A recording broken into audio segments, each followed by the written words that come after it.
Ay. Muy buenas chicos, bienvenidos de vuelta al canal y bienvenidos de vuelta a un nuevo vídeo más. Y en este vídeo os voy a hablar de algunas de las formas de dieta o protocolos de dieta más famosos y más comunes. Os voy a explicar en qué consisten, os voy a dar los pros y contras de cada uno de ellos, al menos bajo mi punto de vista, y os voy a dar mi opinión. ¿Por qué hago este vídeo? Pues porque hay muchos estilos de dieta que se están extendiendo bastante y se están haciendo bastante famosos, y por redes sociales y demás se ve todo tipo de contenido acerca de este tipo de protocolos de alimentación. Contenido fiable y contenido bueno, pero también se ve mucha basura de contenido. Entonces no quiero que nadie os venda la moto y que nadie os coma la cabeza o os lave el cerebro. Por eso en este vídeo os voy a explicar exactamente qué consisten y si las recomiendo, si no las recomiendo y en caso de que las recomiende, a quién se las recomiendo.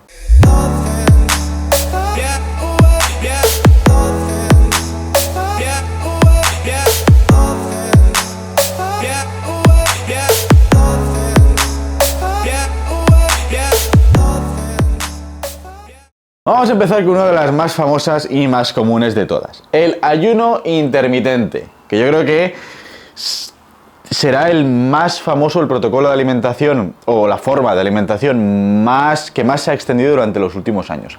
¿En qué consiste el ayuno intermitente? Bueno, en resumen consiste en limitar la ventana temporal del día en la que podemos comer. Está compuesta de dos ventanas temporales, la del ayuno, es decir, la ventana temporal en la que no comemos, y luego la ventana en la que sí comemos. Normalmente lo más común suele ser 14-10 o 16-8. Quiere decir 14 horas de ayuno y 10 horas para comer, o 16 horas de ayuno y 8 horas para comer. Los pros de esta forma de alimentación. Uno de ellos, que no tienes que estar tan pendiente de la comida, dado que te limita el rango de tiempo del día en el que puedes comer, por lo que no tienes que estar pendiente de desayunar, comer, cenar, merendar, snack, bla, bla, bla. Lo puedes concentrar todo bastante en tu ventana temporal.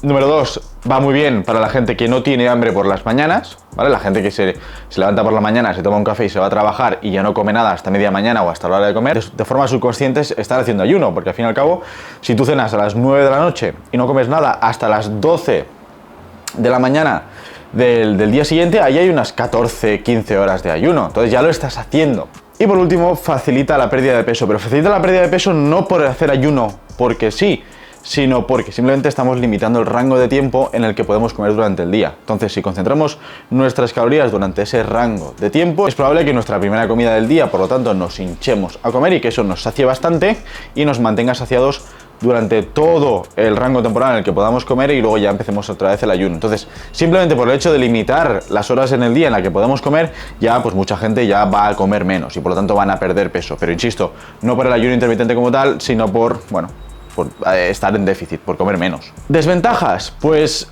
prácticamente lo opuesto a las ventajas. Es decir, desventajas: no puedes comer cuando quieras ni cuando tengas hambre, solo puedes comer en cierta ventana temporal y punto. Una vez te has salido de esa ventana o antes de entrar en ella no puedes comer, solo agua y se ha acabado.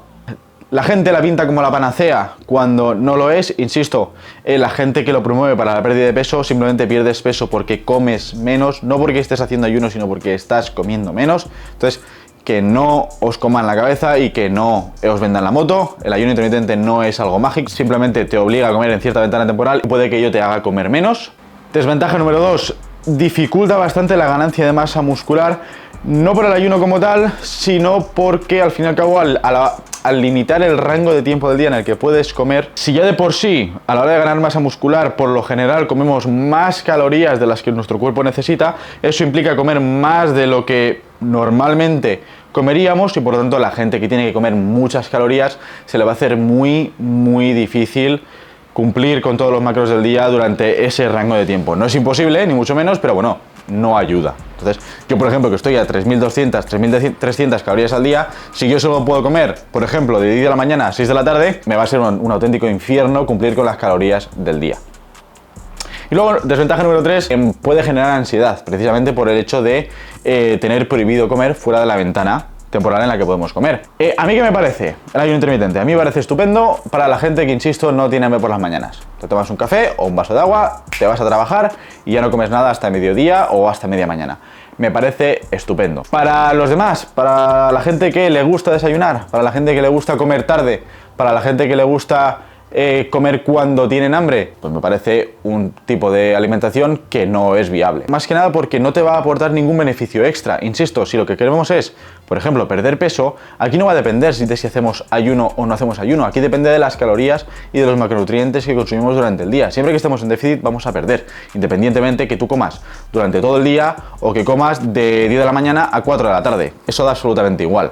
Tipo de alimentación número 2, otro bastante famoso, las dietas keto, las cetogénicas. ¿En qué consisten las dietas cetogénicas? Básicamente consisten en eliminar prácticamente por completo los carbohidratos de nuestra alimentación y centrar nuestra alimentación en grasas y en proteínas. Pros de este tipo de alimentación: que estás muy saciado durante el día. Al fin y al cabo te alimentas a base de grasa y proteína, los dos macronutrientes más saciantes. Por lo que hambre con este tipo de alimentación va a ser muy raro que pases. No te va a faltar ni proteína ni grasa, que son cosas que mucha gente a veces peca. Hay gente que pues le cuesta llegar a sus requerimientos de proteína o a sus requerimientos de grasas durante el día. Aquí no va a ser el caso porque todas tus calorías del día van a provenir de estos dos macronutrientes. Número 3, si eres del tipo de persona a la que le gusta los alimentos altos en grasa, pues este tipo de alimentación te vendrá muy bien, porque quizás en este tipo de alimentación puedas meter alimentos con cierta cantidad de grasa que en una alimentación más tradicional o en otro tipo de alimentación no meterías. O no meterías en la misma cantidad. Quizás no meterías tanto salmón, quizás no meterías tanta ternera o tanta carne no tan magra. Si sois del tipo de persona que os gusta más comer grasa más que hidratos de carbono, este tipo de alimentación seguramente os vaya muy bien. Los contras, justamente los polos opuestos. No tenemos hidratos, por lo tanto los niveles de energía no van a ser los mismos y el rendimiento lo más seguro es que no sea el mismo, el rendimiento entrenando, porque al fin y al cabo los hidratos sí que nos dan permiten que el cuerpo lleve a cabo la glucogénesis, o sea que nos da energía de una forma un poquito más rápida que mediante la quema de grasas para poder producir energía. Al no haber carbohidratos, los músculos no están tan llenos, por lo que visualmente quizás nos dé la sensación de que estamos un poquito más flácidos, entre comillas, más que nada, insisto, porque como los músculos no tienen glucógeno, porque no estamos comiendo hidratos, tampoco va a haber retención de líquidos y los músculos no van a estar tan llenos. Bueno, debido a que no comemos hidratos, no vamos a comer ni fruta ni verdura, o no deberíamos, porque al fin y al cabo son fuentes de hidratos de carbono. Entonces, al eliminar por completo esos dos grupos de alimentos, vamos a generar deficiencias en vitaminas y minerales. ¿Vale? Entonces, ¿a quién recomiendo yo este tipo de alimentación? Pues lo que os decía antes, a la gente que sea más de comer grasa que de comer hidratos de carbono. Es otro tipo de alimentación que no tenéis que creeros que es la panacea, porque mucha gente se piensa que como los hidratos son el enemigo, quitamos los hidratos de la alimentación y ya está, ya estamos sanos, ya perdemos peso y ya todo va sobre ruedas. Esto no es así. Las dietas cetogénicas no te hacen perder peso porque no comas hidratos, te hacen perder peso porque estás comiendo menos. Estilo de alimentación número 3, el ciclo de hidratos, carb cycling. Este tipo de alimentación consiste básicamente en lo que su propio nombre indica, en ciclar las cantidades de hidratos que comemos cada día. Cada día comemos una cantidad de hidratos completamente distinta. Por lo general se suelen meter más hidratos de carbono los días de entrenamiento de mayor exigencia y menos hidratos de carbono los días de entrenamiento de menor exigencia. Ventajas de este tipo de alimentación: vamos a meter más energía y más cantidad de hidratos los días donde más los vamos a necesitar. Entonces sí que tiene aquí la utilización de los hidratos de carbono, se administran por pura funcionalidad, por lo que sí que vamos a sacarle el máximo rendimiento. Número 2, nos aseguramos de que no nos pasamos a nivel de calorías y también nos aseguramos de que todos los nutrientes que estamos consumiendo los vamos a utilizar de forma correcta. Porque al fin y al cabo, si un día no entrenamos, lo más seguro es que no tengas hidratos o que tengas hidratos muy bajos. Si tienes un día de entrenamiento de una intensidad relativamente moderada, tendrás una cantidad media de hidratos. Eso tiene que ir muy compaginado con, en función de qué entrenamos cada día. Y número 3, también de ventaja, Normalmente vas a tener más cantidad de comida los días en los que vas a tener más hambre. Gente cuyo apetito varía mucho en función de si entrenan o de si no entrenan y de la intensidad de su entrenamiento. Y aquí la cantidad de comida que vas a ingerir cada día va a ir muy ligada a ello también, porque al fin y al cabo los días de entrenamiento más pesado, más intenso, lo normal es que tengas más hambre que los días de descanso, que te mueves menos, o los días de entrenamiento muy ligero. ¿Desventajas? Pues precisamente que ciclas hidratos, es decir, que cada día estás comiendo cantidades distintas y cantidades de macronutrientes distintos, por lo que no vas a tener un tipo de alimentación estable y eso quizás a nivel de rendimiento al principio te cueste un poquito adaptarte. Al no tener un tipo de alimentación estable te va a ser, o por lo general debería ser bastante más complicado el cuadrar los macros del día, porque al fin y al cabo hay días que tendrás que comer más, días que tendrás que comer menos y entonces no podrás hacer las mismas comidas ni utilizar los mismos alimentos en función de la cantidad de hidratos que tengas. Número 3. Esto puede también conllevar que los días bajos de hidratos subconscientemente tú en el espejo te veas peor que en los días altos de hidratos. ¿Por qué? Porque al fin y al cabo los hidratos de carbono implican glucógeno en el músculo. Glucógeno en el músculo implica retención de líquidos intramuscular y eso implica que los músculos están un poquito más llenos, están un poquito más saturados, por lo que visualmente parece que estamos un poco más grandes, más hinchados. Sí que es cierto que en ese tipo de alimentación también suele haber un día de recarga de hidratos a la semana, un día en el que, bueno, tienes una cantidad de hidratos completamente exagerada para rendir durante el resto de días que tengas menos o ningún hidrato en tu alimentación. Entonces, ¿a quién recomiendo yo este tipo de alimentación?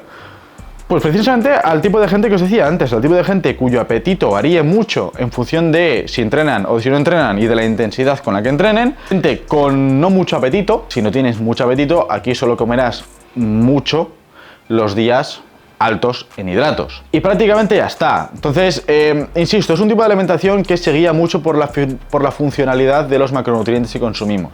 Y juega mucho con la utilidad y la necesidad, cada día o no, de tener hidratos en nuestra alimentación. Y por último llegamos al cuarto tipo de alimentación, al tipo de alimentación que yo le llamo el clásico, pero es el que yo creo que hacemos la mayoría de todos nosotros. Comer en su justa proporción de todos los macronutrientes y cada día la misma cantidad. Es un tipo de alimentación quizás un poquito menos científica en el sentido de que aquí no vamos a jugar en función de si entrenamos, de si no entrenamos, de qué entrenamos, de la intensidad del entrenamiento, etcétera, etcétera, sino que vamos a tener un tipo de alimentación estable, constante y monótona. Ventajas de este tipo de alimentación. Sabes la cantidad de macronutrientes que vas a comer todos los días. Número 2, no tienes que estar pendiente del momento del día en el que comes, como puede pasar con el caso del ayuno intermitente. Aquí puedes comer cuando a ti te dé la gana, a las horas que tú te fijes tus comidas o cuando tengas más hambre. Número 3, comes un poquito de todo, ni eliminas grasas, ni eliminas hidratos de carbono, ni cada día vas a variar la cantidad de hidratos de carbono que vas a comer. Aquí comes de todo, comes variado y comes en equilibrio. Y no vas a tener deficiencias de ningún tipo de vitaminas ni minerales, en principio, salvo que comas todos los días lo mismo. Pero eso son cosas que sí que pasan en otros tipos de alimentación, en los que sí que limitas más los grupos de alimentos que puedes comer y la cantidad en la que los puedes comer. ¿Desventajas de esto? Vale, que quizás al comer siempre lo mismo, no estás alimentando a tu cuerpo en función de lo que necesite. Evidentemente no vas a necesitar la misma cantidad de hidratos de carbono ni de energía en general el día de pierna que el día de brazos, ni el día de espalda y bíceps con el día de pecho y tríceps. Entonces, quizás eso haga que si tú realmente no entrenas de forma muy intensa para sacar el máximo rendimiento en cada entrenamiento, quizás eso conlleve la no utilización de todos los macronutrientes de forma eficiente, y de forma residual, quizás a cierta ganancia más de tejido graso, por ejemplo. Número 2, aquí te obligas un poquito a comer de todo, por lo que si sois del tipo de persona que no os suele gustar mucho comer cierto tipo de alimentos, si nos gusta mucho comer proteína o si nos gusta mucho comer hidratos de carbono, aquí vais a tener que comer de todo. Otra desventaja, pues que quizás tengáis que reducir la cantidad de consumo de ciertos alimentos que quizás con otro tipo de alimentación sí que podríais comer más, como alimentos un poquito más altos en grasas, que sí que podríais comer un poquito más en las dietas cetogénicas, pero aquí quizás se os disparan un poquito las calorías del día. Al fin y al cabo, aquí las ventajas y desventajas para cada uno de nosotros van a ser distintas. Yo os estoy dando algunas que se me han ocurrido a mí y algunas de ejemplo. Pero claro, al fin y al cabo, yo en un tipo de alimentación cetogénica, veré unas desventajas y otra persona verá otras. ¿Por qué? Pues porque todos tenemos gustos y preferencias personales distintas y por lo tanto todos somos distintos. ¿A quién recomiendo yo este tipo de alimentación? Al 95% de los mortales que quieren comer cuando tengan hambre, no tienen que estar pendientes del reloj para saber si pueden comer o si no pueden comer. Les gusta comer un poquito de todo y no quieren necesariamente eliminar de su tipo de alimentación los hidratos de carbono, y para la gente pues que quiere comer todos los días unas cantidades de comidas similares y no variarlo en función de si entrenan, de si no entrenan, de qué entrenan, de la intensidad con la que entrenan, etcétera, etcétera. Si tenéis cualquier duda, por favor, comentarios, porque yo he intentado condensar los 4 tipos de alimentación más comunes, o que yo considero que son los más extendidos y los más comunes, pero igual me he saltado alguna cosa, o igual ha habido algo que no he comentado, o igual os he dejado con algún tipo de duda de lo que sea. Si ese es el caso, por favor, comentádmelo en los comentarios, obviamente, y yo estaré más que encantado de responderos, de leeros y de ayudaros lo máximo posible. Como digo siempre, espero que os haya gustado el vídeo, espero que os haya sido de utilidad y que os haya aportado algo nuevo, algo de información, algo de valor, porque sois muchos los que me lo pedisteis por Instagram, así que bueno, aquí tenemos el vídeo. Insisto, una vez más, cualquier duda, cualquier pregunta, lo que sea, a los comentarios. No os olvidéis de uniros a la familia si todavía no lo habéis hecho. Muchas gracias si lo hacéis y nos vemos en la próxima.